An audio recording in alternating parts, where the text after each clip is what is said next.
大福，我们已经是朋友了，这结拜礼就不用了吧？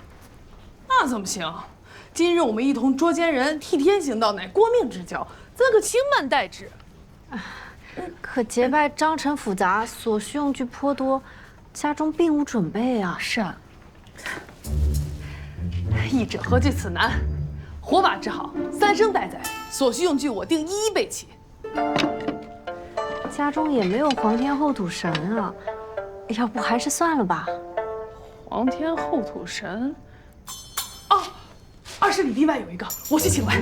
哎，不用了，不用了，拜，咱们现在就拜。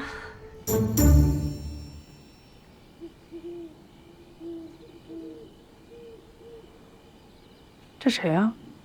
能行吗？这可是财神爷，心诚则灵，天下的神仙皆是一家，财神爷定会替我们转告的，也必定不会跟我们计较的，拜就是了。行。今夜星象灿烂，一会儿熄了灯观星吧。是。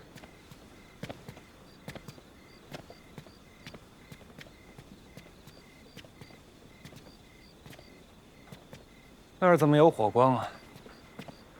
啊，听闻何娘子招了新伙计，是今日在街上帮他们惩治坏人的女义士，现在正燃了火把结拜呢。又招了个打手。他这是做生意，还是当土匪啊？皇天在上，后土为证，今吾3人愿在此结为同盟，愿同心之言，齐秀如兰，气若坚石。这河中共济，河中共济，生死相托，生死相托，乱七八糟，这怎么这么麻烦呀？这结义呀，倒还是个孩子性情。大福，别看了，你看这样说行不行？不求同年同月同日生，但求同年同月同日富。行，这个顺耳，按这个说。来，不求同年同月同日生，但求同年同月同日富。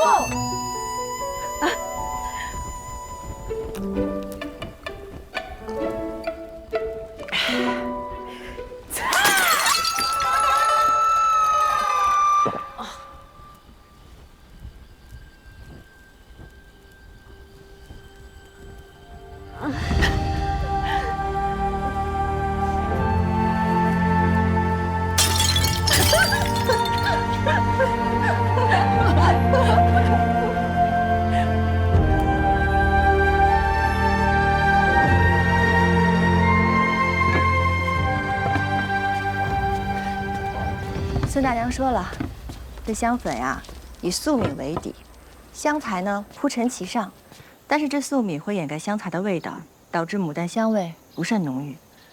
这华秀香比寻常的牡丹是要香，但是仍然比不过玉兰等花类，所以若是按照传统的手艺制香，恐怕不尽人意。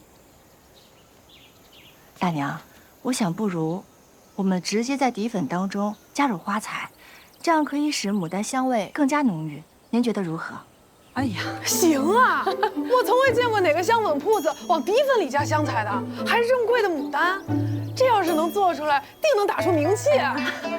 可是这样花材的用量变更多了，会不会用传统制法更稳妥些？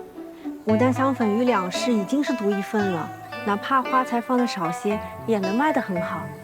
咱们既然决定了要做牡丹香粉，那就一定要做到最好，每一个环节都要精益求精，不能只取一个名头，这样才能对得起咱们满院子的牡丹花，对得起每一位信任我们的主顾。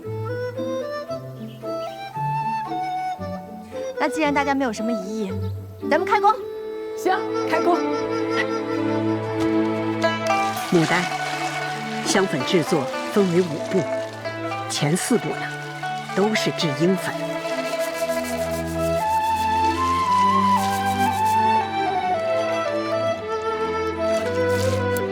选香材，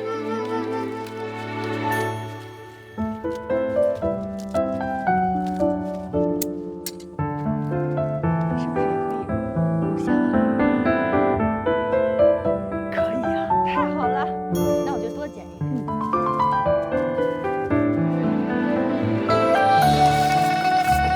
制香粉。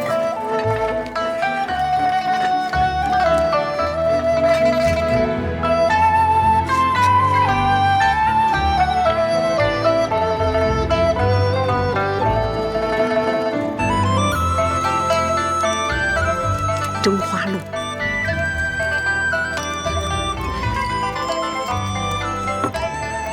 出花露了，出花露了！牡丹，牡丹，快来看！你闻闻，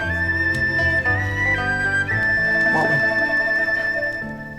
对了，就是这个味道，香香甜甜的。待将樱粉与花露混合，晒干后制成底粉，便到了最后一步，调香。妙啊，牡丹，多亏你的提醒，丹皮气味馥郁，是可以入香的。如此一来，咱们的牡丹香粉自然就多了活血祛斑之效。大娘，这最后一步调香可有什么讲究吗？调香不难，谁人都可以制作，香气浓淡、取量多少，皆看店主喜好。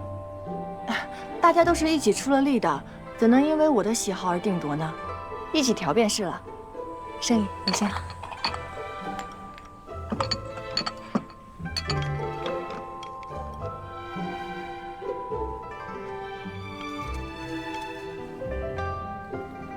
牡丹高贵典雅，我觉得这香粉也应当淡雅些，更显不俗。你这也太淡了，风一吹就散了。闺门娘子用用还行，我这种干体力活的，需要浓郁持久的香味儿。哎，使不得，使不得，浪费了。咱们剩的怀秀香也不多了，若是调得这么浓，可就做不了几盒了。那倒无妨。我们除了怀秀香以外，不是还有其他许多的花材可以用吗？咱们可以把许多的香粉放在一起售卖，客人呢自然也就多了选择。哎呀，只是咱们制作底粉已耗时许久，又要调香、包香、售卖，怕是人手不够。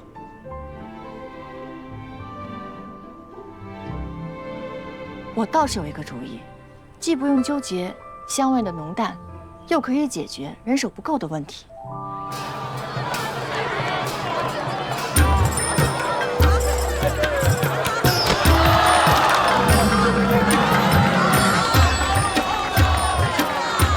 这料子花色和去年相差无几，真是无趣。香粉也是，各家铺子还是老一套，姚记的我都用腻了。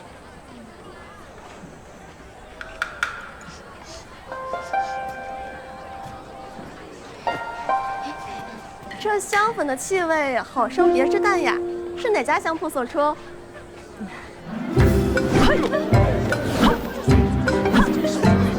这是娘子的韵味啊！耍得好！哎，谁要你的赏呀？拿走，拿走，拿走！我又不是卖艺的。哎，瞧一瞧，看一看啊！我们那边新开了个花摊，刚开业的，大家没事就过去看看我们花摊啊！就在这小旗上，看着没？就是这儿，就是这儿。别出心裁，随愿制香，自选自调，千人千香。这个好，来，拿好您的手来。娘子，这边。以前香铺里的香粉总是过于甜腻，如今总算可以自己调配了。我想要独一无二、摄人心火的那种，我家存了些胡椒，可以加进去吗？可以，真的吗？好，谢谢这边。别出心裁，千人千香，自选自调，大家来看看。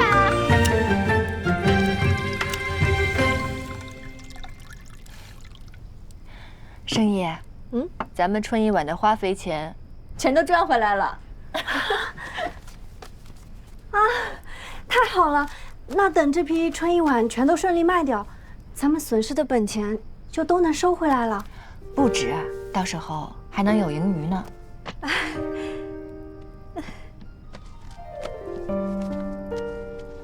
盛爷，给你的。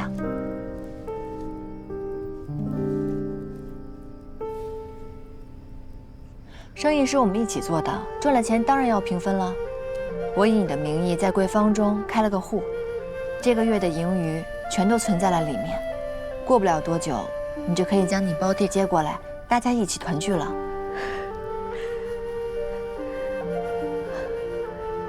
牡丹，谢谢你。我们之间不需要说这些。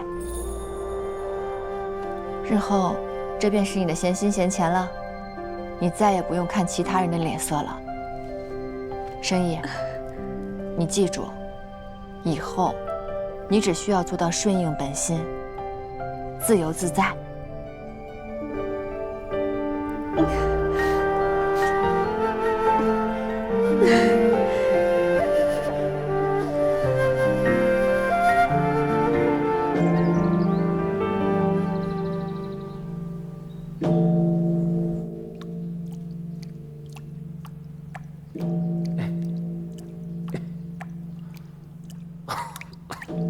大王尊体欠安，何不告假？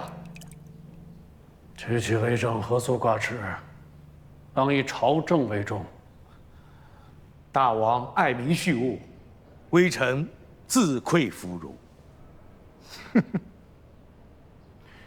哎呀，朝堂何时成了梨园了？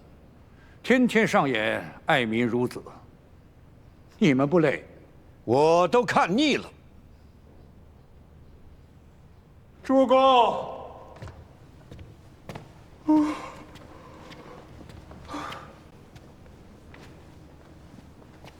我替圣人代话。圣人彻夜苦读，感染风寒，龙体欠安，近日都不会上朝了。花鸟使刚进献了一批西岐弄器，圣人便病了，真是不巧啊！哎呀，既然圣人有疾，那我们还议什么政啊？诸位快随老夫前去探望啊！徐公留步，徐老留步。怎么了？圣人特意叮嘱，千万别去找他，不想因己耽误朝政。各位该议事议事，不是还有大王吗？一切由大王定夺便是。徐老最能体恤君主，不会不体谅圣人的苦心吧？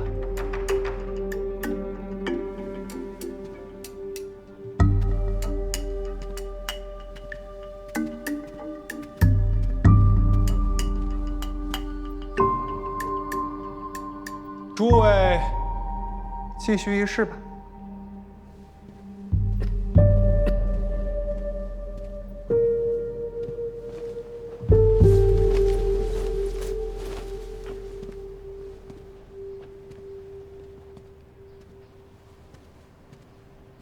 微臣欲奏户部赋税一事。自新税法推陈，朝廷连年检除农户赋役。可微臣查阅地方呈报，发现各地虽减田税，却仍对农户征用多项进奉，因而民富为轻，国库未盈。新税推行由大王督管，如今赋税有异。哦，竟有此事，想必是新税征法多变，各地理解不一，才会出此纰漏。这样，明日我便派人前去视察，定会解决此事。此事牵涉甚广，恐怕大王说去处理，自会解决。上述难道不信吗？赶紧议下件事吧。刚演完爱民孺子，现在又来一出狐假虎威，真把朝廷当你们家后院了。花鸟使，你如此偏帮，这政还怎么议啊？我就偏帮大王，怎么了？此前我去洛阳考察，当地百姓安居乐业，丰衣足食，可见朝政在大王的带领下井井有条。朝堂大事，岂容一小小的花鸟使妄论？上述别忘了，我还是光禄寺少卿。更何况，我与圣人亲如一家，如何说不得？大王与圣人更是血浓于水。这些年的政绩，大家都是有目共睹的。难道圣人放着我二人不信，去信你们这些外姓大臣吗？哎，跟这些老头斗嘴真没意思，还不如去玩我那些鱼。诸位继续吧，告辞，下官告退。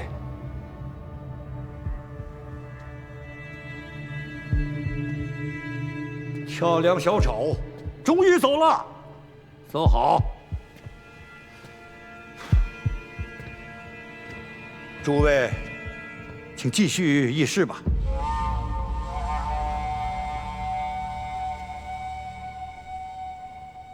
大王，全选入仕的吏部崔侍郎遭学子控告，其判文乃旁人代笔所作，臣奉职进谏，请大王处置。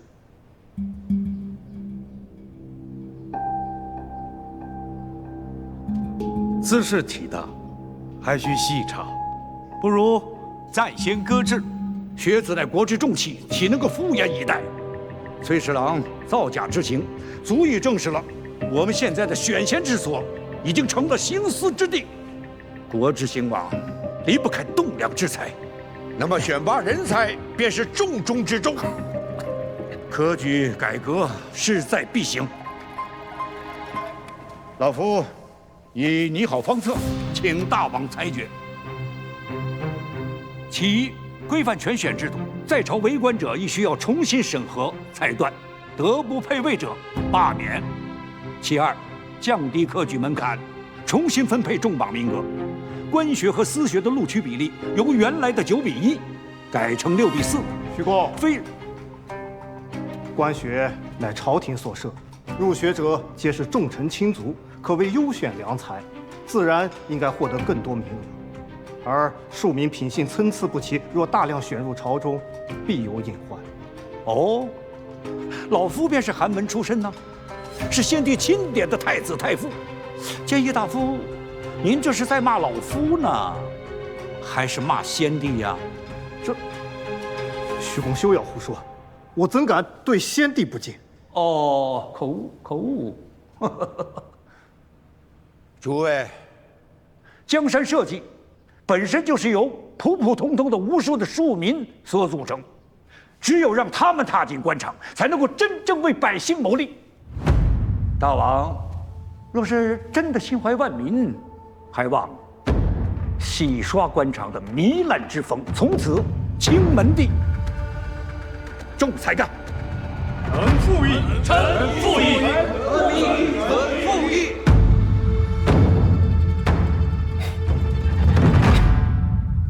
徐祖平实在狡猾，先斩后奏，让臣等毫无应对之法。大王放心，崔侍郎的陈情书我已命人写好，待安置好控告学子，教廷地方官举荐相贡进士，当可从中转还。万万庶人学子，正如此水，在州抚州，皆以徐祖平马首是瞻。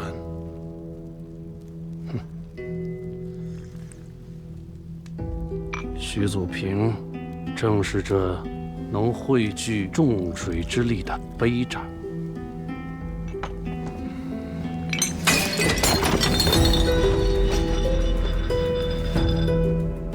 若是这杯盏碎了，再烫的茶也会瞬间倾洒，再无汇聚之力。这徐祖平可是2朝元老，大王是否再考虑一下？他既不告老，也不归顺，数度爱我大业。只是圣人对这位老师十分信任，本王又不能过分违逆。但我已经忍他太久了。下官明白了，这就去办。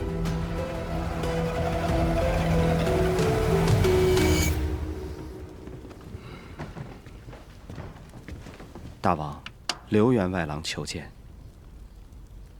让他进来。是。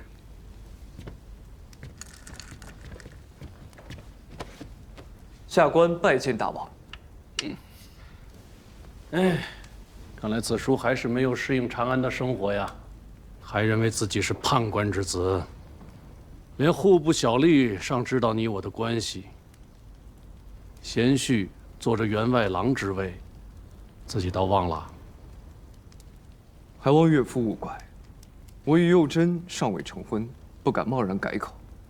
虽得岳父庇佑，但于户部京业为官，不想广而宣之，得人另待。闲言碎语，不足挂齿。今日前来所为何事啊？回岳父，我已查阅过去几年户部文书，发现历年户部收支不平，多因水患而致。若想解此困境，当以治水为先。我已研究各地水系，拟下一份策论，特呈岳父过目。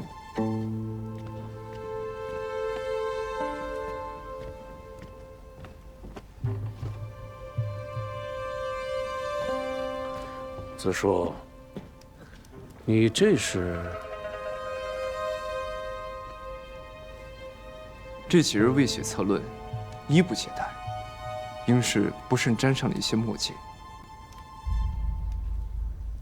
你身为县主夫婿，一言一行、一事一物，亦代表着本王的体面。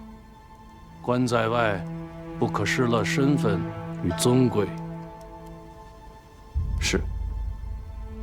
而且，你的这些衣饰，都是幼珍精心备下的，你应珍之爱之，不要忘了自己的本分呐。刘畅明白。这策论，我容后会看。今日城郊晚桃盛放，甚是美丽。你若有空，就陪幼珍去散散心吧。是。那刘畅先行告退。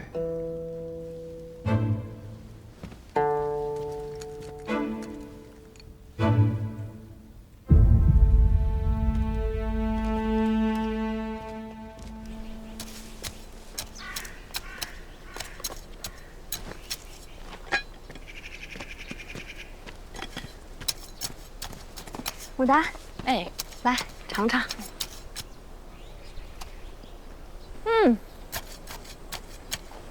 饼甜花香的，口味绝佳。你喜欢便好，也是此前你让我煮花枝入香，我才想到以它制饼。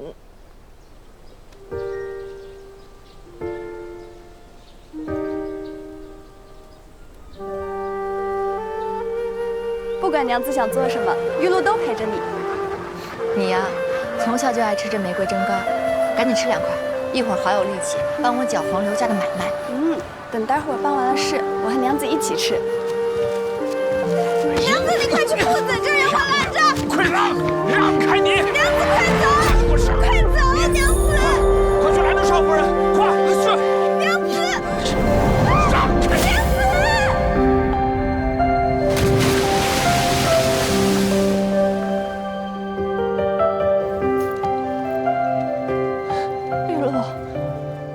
玉露，你别吓我，玉露。玉露，你醒醒好不好？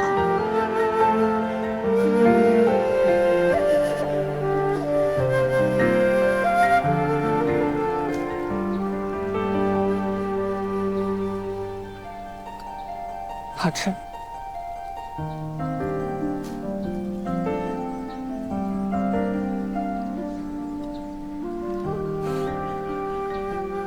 牡丹，你这是怎么了？没什么，我就是想到了一位故人。若是他还在的话，定十分喜欢你做的鲜花瓶。别哭了。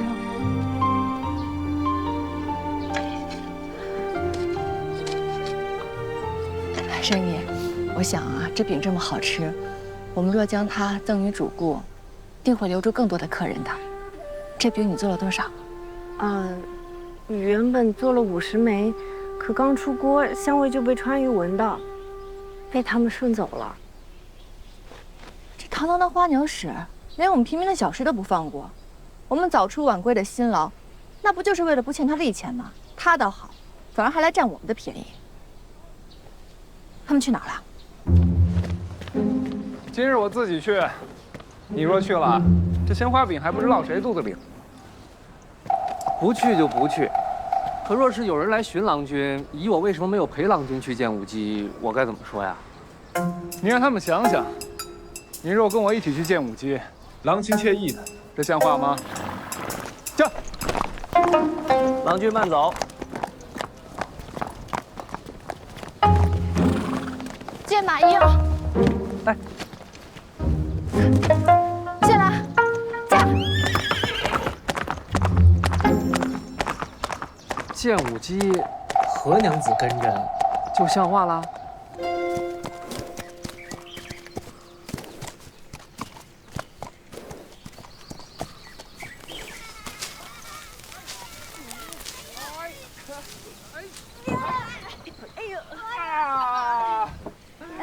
再来，来，这是一定比以前厉害。阿伯可还要考考你。我这里呢有7块饼，我给了你1块，还有几块啊？5块。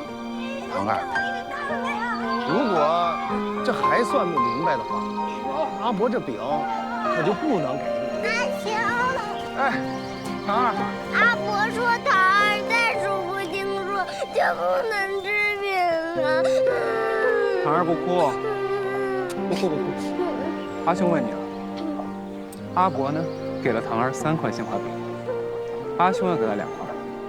唐二现在手里有几块鲜花饼？7块。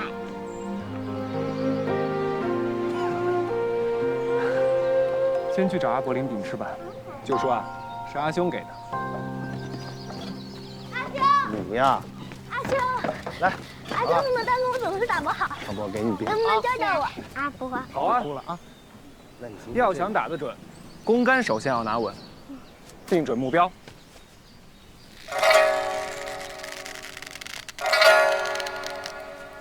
走。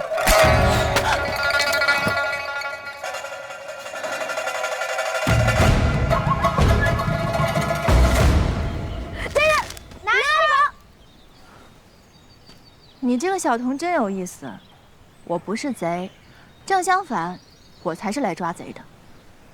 抓那个偷我鲜花饼的小贼。花鸟使偷我东西送人情，还厚颜无耻拿石子砸我，这般以身作则，难道不怕上梁不正下梁歪吗？我这根上梁本来就不正，他们歪着歪着，或许反而长得端正。我说，今日这点心怎么比往日的好吃呢？随之啊，就爱玩笑。娘子，不要跟他一般计较。快，进来喝盏茶吧。哎，慢些跑，慢些跑。阿兄。哎，吴伯，这里可是虚姑之所。这里啊，是我跟孩子们的家。虽然他们没了父母，但却不是孤儿。是我狭隘了，吴伯莫怪。无妨，我只是不想让孩子们觉得他们与别人不同。他们在这里被悉心照顾着，又有这么多的兄弟姐妹，比起别家的孩子，兴许是更加幸福呢。哎，这话呀，倒是不错。虽不能跟那些富贵人家相比，但有随之的看顾，吃穿用度不愁，还有夫子啊，来这儿教他们读书学礼呢。若不是亲眼所见，真不敢相信堂堂的花鸟使，居然会亲自烧水哄孩子。吴伯，花鸟使看上去与您十分相熟，您说您本是洛阳人。为何现在会在这里跟他一起照看这些孩子呢？当年离家到蒋府做工，就是想多赚些钱不？因略通岐黄之术，所以府中的下人们谁身子不适，就都来找我。后来随之的母亲便将我提拔成了他院中的管事，可以说我是看着随之长大的。怪不得他对您十分的恭敬。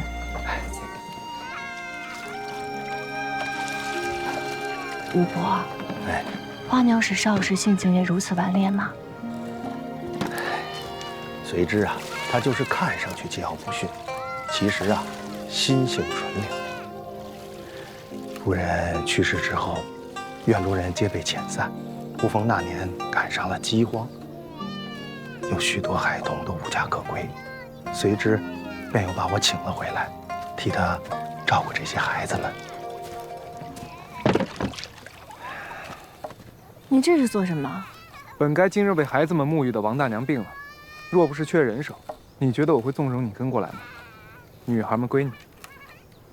虽然你是我的债主，但我好歹是自由之身，不但不还我饼钱，还指使我干活，这还有没有天理了？抠死你算了。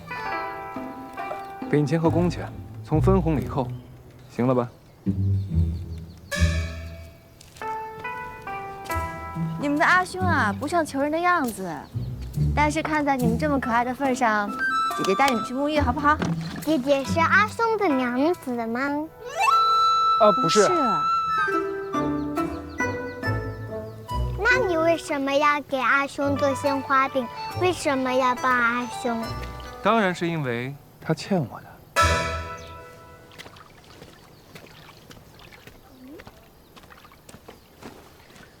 别理他，他乱说的。走。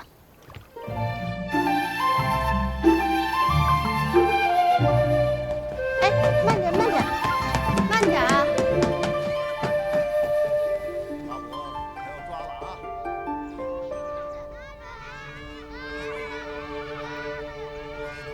啊！来，坐下。阿兄教你们写下来。哎，横要平，竖要直。躲不过的啊！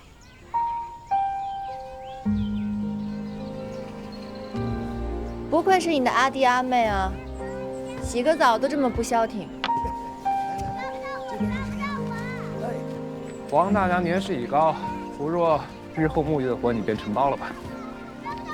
行啊，只要每个月分红把劳工费给我扣出来就可以。行啊。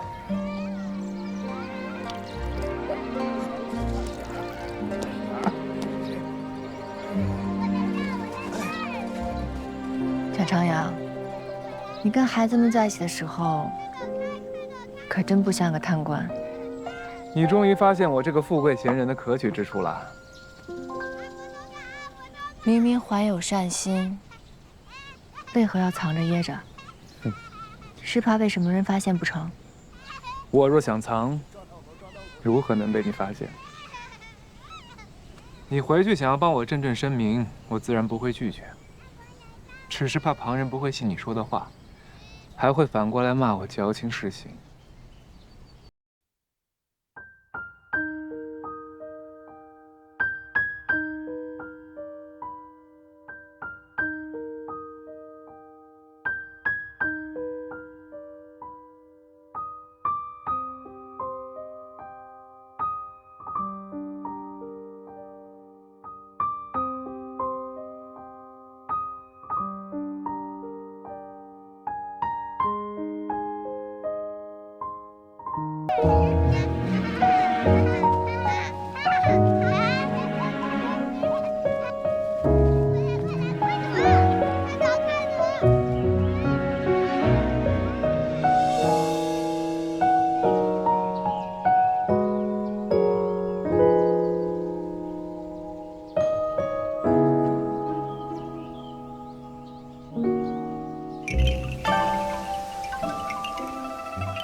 最后这批怀秀香，我一想到改良之法，花朵数量不可贪多，一株之上至多留3朵，叶子需大量修剪，避免抢走养分。花盆换大一些，增加底肥厚度，保障根须有足够的地方生长。花盆刻上月牙图样，以提醒买家此花需置于室内，不可暴晒。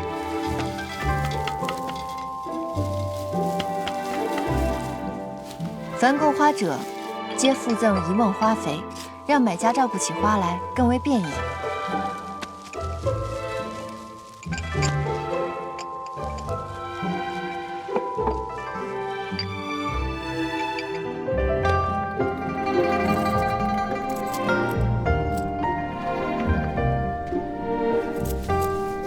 牡丹，哎，花鸟使当真花钱来买咱们的鲜花饼了。双玉还说，往后江府每月都订100枚。他倒是言出必行。生意，你觉得花鸟使是个怎么样的人？花鸟使总是笑眯眯的，哎，并不像外界传言那般可恶。这孩童最是天真，喜欢一个人呢，也是伪装不了。可见他对孩子们是真心的。或许啊，花鸟使本性就不坏，可能只是贪钱罢了。你说他这个人平日里一毛不拔，怎么会仗义疏财，行慈善之举呢？这到底哪一面的他，才是真实的他？牡丹，你为何如此在意花鸟使的品行？莫不是看上了他？你想什么呢？他是我们的房东兼债主，了解他的性情，对我们的生意百利而无一害。也是。帮忙啊，慢点。哎，那等钱赚够了，你就没想过嫁个好人家吗？这婚后的日子啊，可不比现在自由。再说了，有些婚姻很费钱的，我还是敬而远之的好。牡丹，生意，哎，你怎么回来了？牡丹香粉量少，不到1个时辰就卖光了。王阿娘说她看着摊子，让我回来把春一碗都运过去。哎，太好了好了，这些都能搬了。哎，改良后的怀麝香长势甚好啊，卖出到今日，再无一人来退货了。哎呀，如今这香粉生意也红红火火，咱们可真是苦尽甘来了。还好咱们当时及时退钱了，花圃的生意不降反升了。哎，等这些牡丹花彻底下市之后，咱们靠香粉还有春一碗攒的钱，可以在西市盘一间铺子了。真的？哎，可铺子租金不菲，咱们真的能开店吗？旁人没有的，咱们有，那便是咱们店的立店之本。再说了，咱们是靠着盆栽牡丹起的家，可终究是时令讨巧之举。若想持久，我们必须还要培育新品。其实我一直都觉得，咱们的庭院还是不够用。若是能够租到一个带有花圃的铺子，到时候我们外间可以卖货，内院可以培育各种花卉，岂不是一举两得？只要咱们能够种出旁人没有的花，那耗损的花朵就是咱们现成的香粉啊！香粉的生意也可以持久不衰了。那个太好了！王阿娘整日在家发愁，就怕牡丹香粉卖光后又没了生意。若是一直有新奇的底粉做招牌，也不怕别家将咱们的随院制香之法学了去。对，是啊，你想啊，就算这牡丹永不下市，大家图个1年，那也就腻了，哪比得上春夏秋冬变换着香气留得住客人？也是。大福，我平日里擅长养花，香粉之事就要多靠孙大娘了。哎呀，这个你放心。生意，我想了，若是咱们真开了铺子，除了卖一些平价鲜花之外，我还想卖一些名品。你最是手巧心细了，这寻常的花卉你栽培的已经十分熟练，日后我想多费些时，在培育新品上面，其他的花就都靠你了。这个交给我，你也放心。那等春一碗都卖完，咱们主卖芍药吗？当然可以了，这芍药品类繁多，可有的卖呢。对了，我从花农那里买了几株芍药，明日可以将其移栽到院中进行培育改良。明日你安心去忙，花摊就交给我和大福。好。喂，差不多了哈。差不多了，好，从前面再稳一下。